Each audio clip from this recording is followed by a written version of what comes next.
স্টোরিওলিক্স। ভালো থাকুন, ভালোবাসায় থাকুন। একটু স্পর্শ দিয়ে যাও না, বৃষ্টি নামুক চলে যাও না, চলে গেলে মধু সময় ফিরে পাবে না।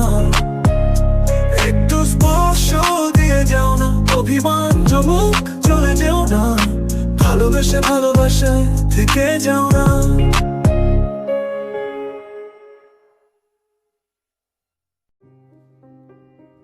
কলকাতায় ফিরে আসার পর থেকে কলেজের সব জায়গায় একসঙ্গে দেখা যেতে লাগলো রিম্পা আর সৌমককে। দুজনেই বন্ধুত্বের থেকে অনেক এগিয়ে রাখলো তাদের সম্পর্ককে প্রকাশ্যেই। তাদের সমস্ত বন্ধুদের মধ্যেও ছড়াতে লাগলো তাদের প্রেম কাহিনী। ঘাটশিলা থেকে ফেরার দিন থেকেই রিম্পা তার নতুন পেন্টিংয়ের কাজ শুরু করে। ডেস্টিনেশন। ভোরের রঙিন আলোর ছটায় বন্দরে এসে নোঙর নামানো একটা জাহাজ। আসলে তার নিজের জীবন। সৌমকের বুকের ভেতরে কোথাও নোঙর বেঁধেছে সে। তার চলনে বলনে এখন কাঙ্ক্ষিত জীবনসঙ্গী পাওয়ার পরিতৃপ্তি।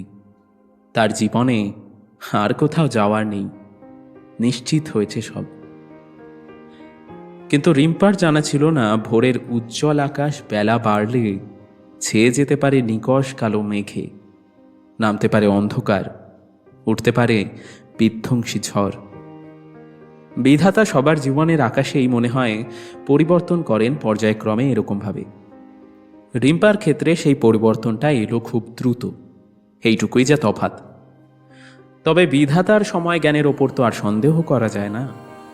ধরে নিতেই হয় সেই অসময়টাই সঠিক সময়। ঘাটশিলা থেকে আসার 1.5 মাস কেটে যাওয়ার পর একদিন আচমকা সৌমককে ডাকলো রিম্পা। সোমক, আমার আমার মনে হচ্ছে আমি আমি আমি কনসিভ করেছি। কি কি হয়েছে বুঝলাম না। মনে হচ্ছে আমি প্রেগনেন্ট। 1.5 মাসের ওপর হয়ে গেল, এখনো পিরিয়ডস হয়নি। হ্যাঁ, পাগল টাগল হয়েছিস নাকি? আরে বললেই হয় নাকি? তুই কি টেস্ট করিয়েছিস? বলছি শোন, কদিন ধরে মাথা ঘুরছে, গা বমি করছে। আমাদের ওভাবে উইদাউট প্রোটেকশনে করা উচিত হয়নি। তার উপরে ফার্টাইল পিরিয়ড ছিল। না না না না না, শোন শোন শোন শোন শোন শোন মাথা খারাপ করিস না, আগে টেস্ট কর। আরে আমি আমি আমি আমি নিজে জানি না কি চাই যে ওসব হয়ে যাবে, তাহলে তো প্রোটেকশন নিয়ে যেতাম। আর ফার্টাইল পিরিয়ড না ইনফার্টাইল পিরিয়ড সেগুলো তো তোর জানার কথা, তুই তখন বললি না কেন? মানে তুই তখন বললে শুনতিস, ছেড়ে দিতিস আমাকে? মানে কি? আমি কি তোকে জোর করতাম নাকি? রিম্পা চুপ করে যায়, চোখ দিয়ে আপনা আপনি জল গড়িয়ে পড়ে। এই কাঁদছিস কেন রূপ? আমি তো আছি নাকি? কি করবি যদি যদি প্রেগনেন্ট হয়ে যাই? বল কি করবি? সে যেভাবে হোক কিছু একটা ব্যবস্থা করে নেব, দরকার হলে জাগে ছাড়, বেশি ভাবছিস তুই। আগে টেস্ট কর তো। তোর বাবা মাকে বলতে পারবি? আরে বাবা, এর মধ্যে আবার বাবা মা আসছে কোথা থেকে? তোদের এটাই সুবিধা, যা কিছু যাবে আমাদের শরীরের ওপর দিয়ে যাবে। তোরা বললে বাড়িতে আমরাই ধরা পড়বো। সামান্য স্বীকার করার সাহসটুকু তোদের থাকে না। এই শোন, এইসব ডায়লগ সিনেমায় ভালো লাগে বুঝলি? একটা ফার্স্ট ইয়ারের পড়া ছেলে বাড়িতে গিয়ে বলবে, মা বাবা শোনো, আমি না বাচ্চার বাবা হয়ে গেছি। শুনে বাবা না ক্যাল করে একটা পিছনে লাথি মেরে বাইরে বের করে দেবে। আর না বললে পরে বাবা মার পছন্দসই মেয়েকে বিয়েও করা যাবে, ফুর্তিও হলো, বাবা মায়ের কথাও থাকলো, তাই না রে? তুই টেনশনে যাতা বকছিস, আগে বাড়ি যা, টেস্ট কর, বাকি কথা পরে হবে। রিম্পা কলেজ থেকে বাড়ি ফেরার পথে নীলাঞ্জনকে ডাকলো ফোন করে। একসঙ্গে দুজনে একটা কফি শপে বসে সমস্ত কথা জানালো নীলাঞ্জনকে। সব শুনে নীলাঞ্জন বলল, তবে এর মধ্যে আমি কিন্তু সৌমকের খারাপ কিছু দেখলাম না। তোর মতোই ও চাপ খেয়ে গেছে হঠাৎ। তোকে ওর ওকালতি করার জন্য ডাকিনি। তাহলে কি জন্য ডেকেছিস আমায়? আমি একটা কথা ভেবেছি, সেটা সৌমককে বলতে পারিনি বলেই তোকে ডেকেছি। কি কথা?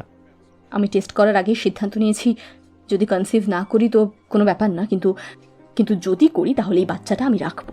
মারবো ঠাটিয়ে এক চড়। Are you out of your mind? সামনে কেরিয়ার পড়ে আছে, বাচ্চা রাখবি? মানে ইডিয়েট একটা। আমি কিন্তু তোর মা বাবাকে জানিয়ে দেবো বলে রাখলাম। আমার দিব্যি দিলাম, কাউকে যদি কিচ্ছু বলিস না রে, আমার আর সৌমকের ভালোবাসার চিহ্ন আমি শেষ করতে পারবো না। আমি এই সিদ্ধান্ত নিয়ে নিয়েছি, শুধু সৌমককে বলতে পারছি না। তাহলে আমায় এখানে ডাকলি কেন শুনি? তুই তো ডিসিশন নিয়েই নিয়েছিস, সৌমককে হোয়াটসঅ্যাপ করে দে। রিম্পা তার ফোন থেকে সৌমককে টাইপ করলো। I want to keep this child. তারপর দুজনে বাড়ির দিকে ফিরল। বাড়ি ঢোকার আগে রিম্পা বলল, নীল, প্লিজ আমাকে একটা ব্রেক কালার কার্ড এনে দে। আমি কিনতে পারবো না, আমাকে চেনে ওরা। বাবার ওষুধ নিয়ে ওখান থেকে এই রুমালের মধ্যে মুড়ে তুই আমাকে দিবি। রিম্পার থেকে রুমালটা নেয় নীলাঞ্জন। তারপর রাস্তার অপর দিকে রিম্পাকে দাঁড় করিয়ে ওষুধের দোকান থেকে একটা প্রেগনেন্সি টেস্টের কার্ড এনে পার হয়ে দেখে রিম্পা উধাও। তারপর দৃষ্টি বাড়াতে দেখল অনেকটা দূরে গিয়ে দাঁড়িয়ে রয়েছে। কাছে গিয়ে দেখলো ফোনটা খুলে তাকিয়ে আছে, চোখে জল। নীলাঞ্জনের সামনে ফোনটা মেলে ধরল রিম্পা। রিম্পার সৌমককে দেওয়া মেসেজের উত্তরে সৌমকের ছোট্ট জবাব, গো টু হেল। নীলাঞ্জন কি বলবে বুঝতে পারল না, কিন্তু উপায় না বুঝে কথাটা ঘুরিয়ে দিল। এতটা এগিয়ে চলে এলি যে, আমি ভাবছি কোথাও উধাও হয়ে গেলি নাকি আবার। তোর পরেই তো পাশের বাড়ির দত্ত কাকু ঢুকলো দোকানে, তাই এগিয়ে এলাম। এমনিতেই তো জীবনে অনেকটা এগিয়ে গেছি রে, কিছু না বুঝেই। নীলাঞ্জন প্রেগনেন্সি কিটটা রিম্পার ব্যাগের ভেতর গলিয়ে দিয়ে বলল, এনে ফার্স্ট ইউরিনের টেস্ট করতে হয়, জানিস তো? আচ্ছা, আমাকে কাল সকালে জানাস। চলি রে, অনেকটা দেরি হয়ে গেল টিউশনির, স্টুডেন্টের আবার কাল পরীক্ষা আছে। এত কথার জবাবে রিম্পার মুখ থেকে শুধু এইটুকুই বেরোলো, যেটা নীলাঞ্জন তাড়াহুড়োতে শুনল বলে মনে হলো না। পরের দিন সকালে রিম্পা প্রেগনেন্সি টেস্ট করালো, রেজাল্ট নেগেটিভ। একটা দীর্ঘশ্বাস ফেলল রিম্পা। হাতে মোবাইলটা নিয়ে সৌমকের হোয়াটসঅ্যাপ খুলে লিখল প্রেগনেন্সি নেই। তারপর সৌমকের লেখা শেষ মেসেজটা দেখে বিরক্ত হয়ে নিজের লেখাটা মুছে দিয়ে ফোনটা ব্যাগে রেখে দিল। মনে মনে ভাবল, কলেজে গিয়ে সামনাসামনি কথা হবে। সৌমকের নিজের দায়িত্ব খোঁজ নেওয়ার, সেটুকু আশা করাটা অন্যায় নয়। নীলাঞ্জনের স্মার্টফোন নেই বলে ওকে SMS করে দিল।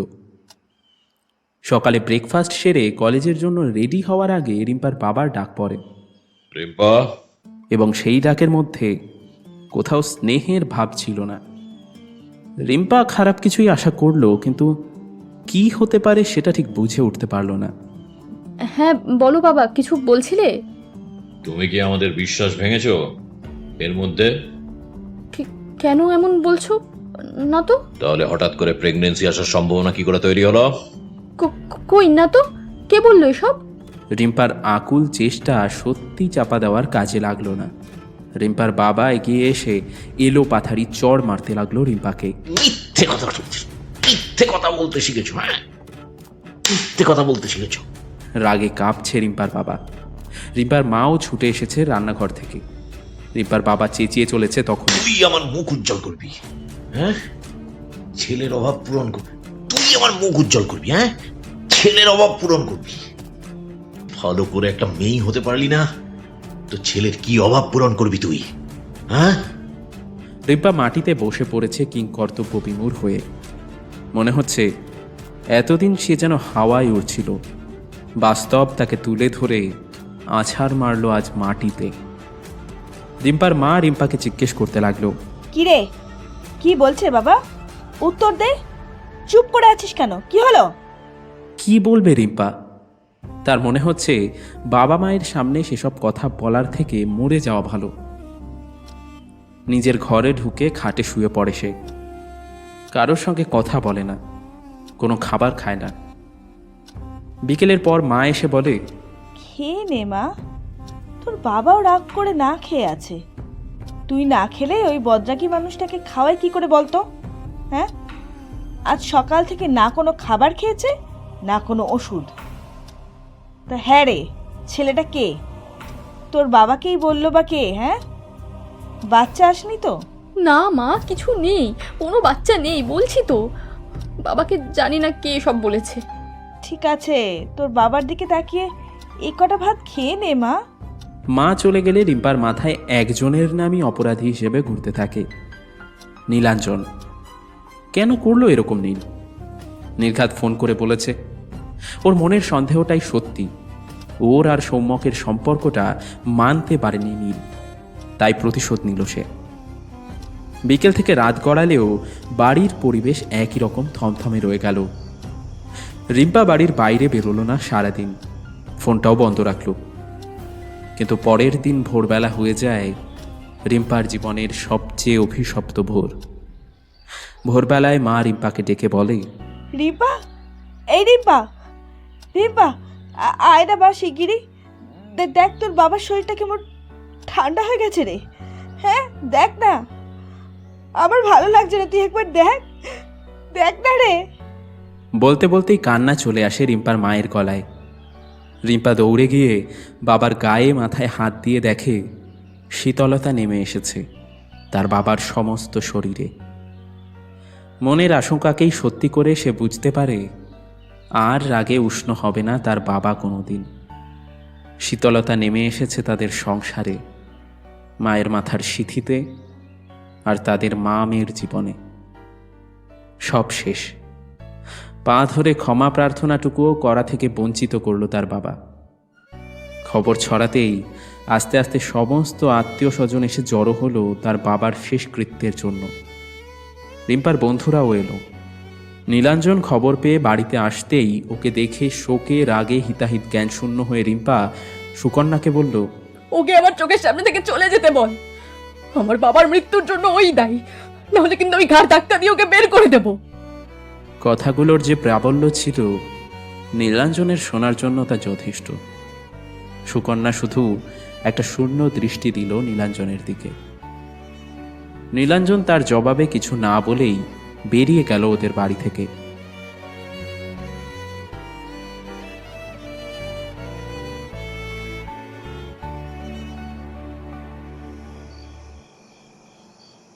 দাহ কাজ শেষে রাতে শোবার আগে রিম্পার হঠাৎ মাথায় আসে রিম্পার বাবার মোবাইলের কথা। সারাদিন এত কল এসেছে আর গেছে, কল লিস্টে আগের দিনের কোনো রেকর্ড নেই। কল রেকর্ডটা ওকে পেতেই হবে, এটাই মনে মনে ভাবতে থাকে রিম্পা। রিম্পার বাবার মোবাইল কানেকশন ছিল পোস্টপেইড, তাই তড়িঘড়ি সেই মোবাইলের কল লিস্ট পেতে বেশ ঝামেলা। যেহেতু কানেকশন বাবার নামে, তাই আগে ডেথ সার্টিফিকেট নিয়ে নাম চেঞ্জ করতে হবে, আর সপ্তাহখানেক পর মোবাইলের বিল ডিটেলস রিম্পার মেল আইডিতেই আসবে। তাই সেইটুকু অপেক্ষা করাই শ্রেয় মনে হলো রিম্পার। কে জানে কেন সেদিন নীলাঞ্জনের আচরণটা কাঁটার মতো বিধে আছে ওর মাথায়। সৌমক মাঝে এর মধ্যে আর যোগাযোগ করেনি, রিম্পারও ইচ্ছে হয়নি। 8 দিন পরে রিম্পা মেল পেল বিল ডিটেলসের। বিলটা ডাউনলোড করে চেক করতে লাগলো সেদিনের আর আগের দিনের কলগুলো। সকাল 8:32 একটা কল আসে, কথা হয় মাত্র 56 সেকেন্ড, কিন্তু সেই নাম্বারটা তো নীলাঞ্জনের নয়। রিম্পা ওর বাবার মোবাইলটা নিয়ে নাম্বারটা টাইপ করতেই ভেসে উঠল কেয়ার মেডিকেল শপ। মুহূর্তেই আকাশ ভেঙে পড়ে ওর মাথার উপর। সে বুঝতে পারে কত বড় ভুল করে ফেলেছে সে। এই নাম্বারে ফোন করেই ওর বাবা খোঁজ নিত কোনো ওষুধ আছে কিনা, কিংবা ফোন করে আনিয়ে নিত। তার মানে ওষুধের দোকানের থেকেই কেউ রিম্পাকে নীলাঞ্জনের সঙ্গে আসতে দেখে ওর বাবাকে ফোন করে। চটপট ড্রেস পরে নেয় রিম্পা, তাকে নীলাঞ্জনের সঙ্গে দেখা করতেই হবে। রিম্পার বাড়ি থেকে 5 মিনিটের হাঁটা পথ। পুরনো সাবেকি বাড়ির দোতলায় 3 নাম্বার ঘরটাতে ভাড়া থাকে ওরা। সোজা উঠে গেল রিম্পা। দরজার বাইরে দুবার টোকা দিতেই ভেতর থেকে নীলাঞ্জনের মা বেরিয়ে এলো। উমা, তুমি? বুবুন, দেখ কে এসেছে। তুমি বসো মা, এই অবস্থায় আসলে কিছু জরুরি কাজ থাকলে বুবুনকে ডেকে নিতে পারতে তো।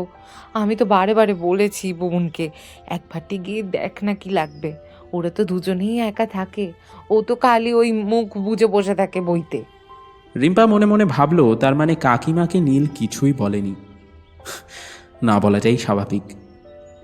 নীল কাউকেই কিছু বলে না, সব কথাগুলো এই যেন ওর কোন গভীরে চলে যায়। কথা বলতে বলতেই ভেতর থেকে নীলাঞ্জন গায়ে একটা গেঞ্জি চড়াতে চড়াতে বেরিয়ে এলো। কিরে বল, আরে দরকার থাকলে আমাকে ডেকে নিতিস। এমন ভাব করলো যেন কিছুই হয়নি, হয়তো কাকিমা সামনে আছে বলেই। সেটাই মনে করলো রিম্পা। কি রে, বুধবার কাজ তো নাকি? হ্যাঁ, সেটাই বলতে এসেছিলাম। কাকিমা প্লিজ যাবেন, বাড়িতে আসলে করার কেউ নেই, তাই নিত্যানন্দ মঠেই করছি। তুমি কি পাগল মেয়ে গো? হ্যাঁ, এসব কেউ বাড়ি বয়ে বলতে আসে? ভুবনকে বললেই তো হতো, একটু কিছু মিষ্টি দিই। না কাকিমা, আসলে সেভাবে কার্ড আর ছাপানো হয়নি, তাই ভাবলাম। আর আমাকে তো এখন শক্ত হতেই হবে, অনেক শক্ত। কথাটা বলার সময় চোয়াল শক্ত হয়ে এলো রিম্পার। নীলাঞ্জন সেটা খেয়াল করলো। চল তোকে একটু এগিয়ে দিয়ে আসছি। বাড়ি ফিরবি তো নাকি? রিম্পা ঘাড় নেড়ে সম্মতি জানাতেই নীলাঞ্জন মাকে বলে রিম্পাকে নিয়ে বাড়ির নিচে নামল। একটু এগোতেই রিম্পা নীলাঞ্জনের হাত ধরে বলল, প্লিজ প্লিজ আমাকে ক্ষমা করে দে। আমার মনে এমনভাবে একটা বাজে সন্দেহ ঢুকে গেল যে ভাবলাম তুই বাবাকে ফোন করে বলেছিস সব কথা। তা হঠাৎ এই কথাটা মাথায় আনলি কেন? আসলে বাবাকে কেউ ফোন করেছিল, সেটা আজ সকালে বিল ডিটেলস থেকে আমি জানতে পারলাম। ওষুধের দোকানের ফোন থেকে কেউ ফোন করেছিল। তুই যখন দোকানে ঢুকলি তখনই আমাকে কেউ ওয়াচ করেছে। সেদিন সকালে বাবা ভীষণ অশান্তি করে আমার সাথে, সারাদিন কিছু খাইনি। না করলে বাবা সেদিন ওইভাবে। আর কিছু বলতে পারল না রিম্পা। কষ্টটা একেবারে গলায় কুণ্ডলি পাকিয়ে এসেছে, চোখ থেকে জল গড়িয়ে আসছে। ঠিক আছে, চল দেখছি। কটা নাগাদ করেছিল? 8:32 নাগাদ, 56 সেকেন্ড কথা হয়েছে। রিম্পা আর নীলাঞ্জন দুজনেই ওষুধের দোকানে গিয়ে জিজ্ঞাসাবাদ করল, কিন্তু লাভের লাভ কিছুই হলো না। মালিকের বক্তব্য খানিকটা এরকম। দেখুন, দোকানে তো সব সময় মোটামুটি 4-5 জন করে কর্মচারী থাকে, আর 2টো মোবাইল ফোন। আর তাদের মধ্যে কে যে কখন কোথায় কথা বলেছে সেটা জানা প্রায় অসম্ভব। আর কথা তো হতেই পারে, কিন্তু কী বিষয় নিয়ে যে কথা হয়েছে সেটা তো বলার উপায় নেই।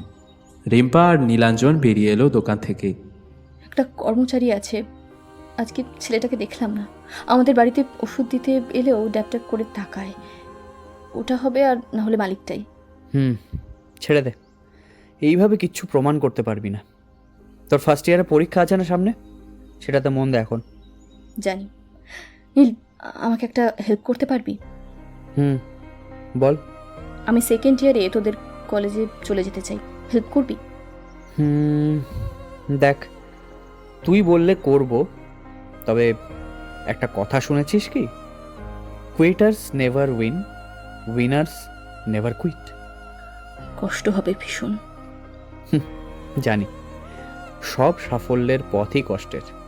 সহজ হচ্ছে হাল ছেড়ে দেওয়া। রিম্পাকে বাড়িতে নামিয়ে দিয়ে নীলাঞ্জন চলে গেল। নীলাঞ্জনের শেষ কথাগুলো ওর মাথায় ঘুরছে। সেদিন দুপুরের পর রিম্পার মা যখন বাবার ব্যাংকের অ্যাকাউন্টের নমিনি অ্যাপ্লিকেশন জমা দিয়ে আসে, তখন রিম্পার সামনে পাসবুকটা ফেলে দেয়। এই কটা টাকাই তো আর বাকি আছে অ্যাকাউন্টে। এখনো তোর বাবার কাজ বাকি, তোর সমস্ত পড়াশোনা আর আমাদের সংসারে খরচ কদিন চালাতে পারবো হিসেব করছিস? রিম্পা ব্যাংকের পাসবুকটা খুলে ব্যালেন্স দেখল, 2,30,000 টাকা। এখনও তার সামনে 2 বছর বাকি গ্র্যাজুয়েশন কমপ্লিট করতে, তার সঙ্গে বাড়ি ভাড়া আর সংসার খরচ চালানো। হিসেবে মিলছে না, মিলবে না, যদি না সে আরও 2-1টা টিউশনই নেয়। কমাতে হবে ফোনের খরচ, আরও না জানি কত কি। মনের ভেতরে সংকল্পের নুড়ি পাথর জমানো শুরু হয়েছে এখন থেকেই। মনে মনে ঠিক করে নেয় সে, নীলের কথাই ঠিক, পালাবে না সে। Challenge accepted. বাবার শ্রাদ্ধ শান্তি হয়ে যাওয়ার পর সে যখন 15 দিন পরে কলেজে পা রাখল, তখন সে অন্য রূপাঞ্জনা রায়। শুধু প্রথম দিন সমকের ম্যাথ অনার্সের ক্লাসরুমের পাশ দিয়ে যেতে গিয়ে তার পা কেঁপেছিল। বুঝতে পেরেছিল যে সৌমককে সে এখনও ভালোবাসে ভীষণভাবে, কিন্তু আবেগের স্রোত যেন কোথাও কোনো বালিয়াড়িতে গিয়ে তার টান হারিয়ে ফেলেছে। সোমক রিম্পার ক্লাসে ছুটে এসেছিল। রিম্পার বাবার কথা শুনে আফসোস করেছিল, জিজ্ঞেস করেছিল প্রেগন্যান্সির কথা। রিম্পা বলেছিল, প্রেগনেন্সি আসেনি, আসলেও নিতাম না। প্রায়োরিটি চেঞ্জ হয়ে গেছে রে। তোর কথাই ঠিক ছিল। তুই কি আমাকে সত্যিই ভালোবাসিস? আমি তোকে তখনও ভালোবাসতাম, এখনো ভালোবাসি, আর ভবিষ্যতেও ভালোবাসবো। আসলে তখন ভীষণ ভয় পেয়ে গেছিলাম। আমার বাবা মায়ের বাড়িতে এত অশান্তি হয় যে কমিটমেন্টের কথা শুনলেই ভয় পাই। আমার একটা কথা শুনবি? বল। আমার সাথে আর কথা বলিস না, বেটার কোনো টাচ রাখিস না। আমার সামনের দিনগুলোর জন্য এই দূরত্ব ভীষণ দরকার। দূরত্ব কি কমতে পারে নাকি বেড়েই যাবে? রিম্পা সোমকের মাথার চুলগুলোকে হাত দিয়ে আলতো করে ঘেঁটে দিয়ে বলে, দেখাই যাক না সময় কোথায় নিয়ে যায়। ভালো থাকিস। সৌমকের চোখ ভিজে গেছে। রিম্পার ক্লাস থেকে চোখ মুছতে মুছতে বেরিয়ে গেল সে। রিম্পা এরপর সৌমকের মুখোমুখি হলেও কখনো কথা বলেনি। নিজের জন্য নয়, বাবার জন্য। বাবার মনে যে কষ্ট সে দিয়েছে তার প্রায়শ্চিত্ত না করা পর্যন্ত তার শান্তি নেই। অফ পিরিয়ডেও সে বন্ধুদের সঙ্গে না কাটিয়ে লাইব্রেরিতে বই পড়া শুরু করলো। আরও একখানা টিউশানি জোগাড় করলো নীলাঞ্জনকে বলে। হাড় ভাঙা পরিশ্রম বলতে ঠিক যা বোঝায়, আক্ষরিক অর্থে তাই করল রিম্পা।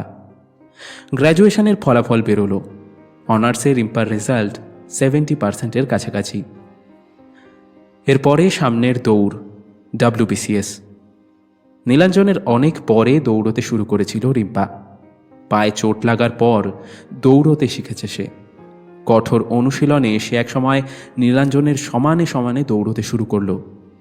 আর মজার কথা হলো, ফিনিশিং লাইনে এসে শুধু আত্মবিশ্বাস আর অনুশীলনের জোরে রূপাঞ্জনা রায় ক্রস করে ফেলল নীলাঞ্জন ভৌমিককে।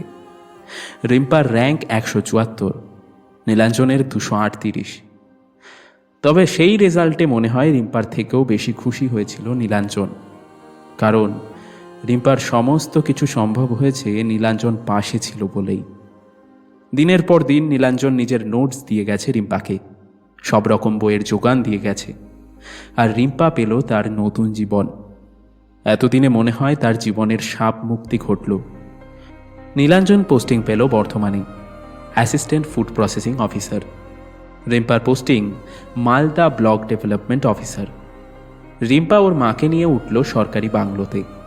রিম্পার মা মনের মতো করে সাজালো সব। রিম্পা কাজ থেকে এসে আবার শুরু করলো তার পেন্টিং। তার শখই এখন তার প্রধান সঙ্গী। দীর্ঘদিন না আঁকায় হাত বসতে লাগলো ঠিকই, তবে 6 মাসের মাথায় সে আঁকতে পারল তার মনের মতো অনেক কটা ক্যানভাস। তারপর নীলাঞ্জন উদ্যোগ নিয়েই বাছাই করা কয়েকটা ক্যানভাস পাঠালো একটা আর্ট কম্পিটিশনে, আর সেখান থেকেই 2টো সিলেক্ট হয়ে দিল্লির আর্ট এক্সিবিশনে। দিল্লির ভিজুয়াল আর্ট গ্যালারিতে আজ রিম্পার সঙ্গে এসেছে ওর মা আর নীলাঞ্জন। নীলাঞ্জন দাঁড়িয়ে আছে রিম্পার দ্বিতীয় পেন্টিংয়ের সামনে, যার নাম লিবারেশন। সেই জাহাজের ছবি যে নোঙর বেঁধেছিল এক সময়। আকাশের রং ক্রমশ অন্ধকার, সন্ধে নামছে। জাহাজ রওনা দিয়ে দিয়েছে তার বন্দর ছেড়ে। ভাঙা শিকল সমেত নোঙর পড়ে আছে অনাবশ্যকভাবে। মুক্তির খোঁজে পাড়ি দিয়েছে জাহাজ। নীলাঞ্জন ইশারায় রিম্পাকে কাছে ডেকে বলল, আচ্ছা, এটা তো সন্ধ্যের সময় ছবি, তাই না? তাহলে আকাশের রংটা দিগন্তের দিকে এত উজ্জ্বল কেন? দিগন্তের আলো জানান দিচ্ছে যে সামনে আর অন্ধকার নেই। বেশ। আর জাহাজ যে নগর ছেড়ে দিয়ে গেল, আবার যদি নগর বাঁধতে হয়? বাঁধবে না সে নিশ্চিত, তবেই তো নোঙরের বন্ধন ভেঙে এগিয়ে গেল। না হলে তো সে নোঙর তুলেই নিত। আরেকটা জিনিস খেয়াল করেছিস কি? কি বলতো? সোজা আকাশে দেখ, জল জল করছে একটা তারা, আমার জীবনের শুকতারা, নীলাঞ্জন ভৌমিক। আসল নারী স্বাধীনতা কি সেটা আমি এতদিনে বুঝতে পেরেছি। যেটা তুই বলতিস, তাই তো তোর কথা ভেবে নাম দিয়েছি লিবারেশন। এভাবেই আমাকে পথ দেখাতে থাকিস। তোর মতো বন্ধু যে আমি পেয়েছি, সত্যি নিজেকে লাকি মনে করি রে। আমি একসময় তোর সম্পর্কে ভুল ভেবেছিলাম মনে হয় ভালোবাসিস আমায়। সমস্ত ভুল তুই ভাঙিয়ে দিয়েছিস। এ কি রে, ভালোবাসি তো তোকে। একটা বন্ধুর ভালোবাসা কি প্রেমিকের থেকে কিছু কম নাকি? আচ্ছা, সবাই তো নিজের নিজের মতো করে ভালোবাসে, তাই না? হ্যাঁ নীল, ঠিকই বলেছিস। বন্ধুর ভালোবাসা প্রেমিকের থেকে কোনো অংশে কম নয়। আচ্ছা, সৌমকের কোনো খবর আছে? যোগাযোগ করেছিল বহুবার। সুকন্যা থেকে আমার নাম্বার পেয়েছে, হোয়াটসঅ্যাপে এটা লিখে পাঠিয়েছিল, দেখ। ছাড় ছাড় ছাড়, থাক। কিছু জিনিস অ্যাটলিস্ট পার্সোনাল রাখ। দেখ না রে ভাই। রিম্পার হাত থেকে ফোনটা নিয়ে সৌমকের মেসেজটা দেখল নীলাঞ্জন। রূপ, তোকে আর ভুলতে পারবো না রে। অনেক চেষ্টা করেছিলাম জানিস। এখন যে মুম্বাইয়ের অফিসে আছি, সেখানেও অনেককে দেখেছি এমনভাবে উজাড় করে ভালোবেসেছিলি যে হাজার চাইলেও তুই আমার জীবন থেকে যেতে পারবি না। তোর জীবনে আমি এখনো আছি কি না জানতে খুব ইচ্ছে করে জানিস। পারলে বলবি, না হলে নয়। শুধু তুই আমার জীবনে এসেছিলি বলে ভালোবাসার মর্মটা বুঝেছিলাম। এইটুকুই মনে রাখিস, তোর অপেক্ষায়। বুঝলি কিছু? বাবা, এ তো বিরাট প্রেমিক রে। তাহলে আর কি, এখন তো কোনো কিছুরই বাধা নেই। তা নেই, তবে আমার সৌমক আমার কাছে আছে, আমার মতো করে। ভীষণ ভয় হয় তাকে হারানোর। আমি জানি সৌমক আমার জীবনে আবার এলে পুরনো সৌমকের ছবিটা পুরো নষ্ট হয়ে যাবে রে। আমার নিজের সৌমকের জন্যই সৌমকের থেকে আমাকে দূরে থাকতে হবে। বাপ রে, এত ফিলোসফি ঝাড়িস না ভাই। এই দাঁড়া দাঁড়া, অ্যানাউন্সমেন্ট হচ্ছে উইনারের। First, Rehan Khan from Andhra Pradesh, painting Resonance of Light. Second, Rupanjana Roy from West Bengal, painting Liberation. Third, Rajat Bhatia from Karnataka, painting The Old Sailor. কিরে বল এবার, আমার কথা মিলল কি না? বলেছিলাম তুই টপ 3 এর মধ্যেই থাকবি। কিন্তু উইনার মানে তো বাইরে যেতে হবে। এখন যা কাজের চাপ, তাতে ছুটি নেওয়া বেশ চাপের। আরে দেখ না, ম্যানেজ হয়ে যেতেও তো পারে নাকি। এই শোন, আমি যাই। তখন থেকে তোর মা ওই সোফাতেই বসে আছে, কিছু খাবার নিয়ে আসি আমাদের জন্য। আর তুইও তো এখন কোথাও বেরোতে পারবি না। ওরা তোকে সাম্মানিক পত্র আর মনে হয় একটা এই প্রতীকী এয়ার টিকিট দেবে এডিনবার্গ যাওয়ার। তোরও নিশ্চয়ই খুব খিদে পেয়েছে, তাই না? ওয়েট। রে, খিদে তো ভালোই পেয়েছে। আজকে রাতের ডিনারের ট্রিট কিন্তু তোর, বলে দিলাম আগের থেকেই। এত বড় একটা অ্যাচিভমেন্ট। একদম।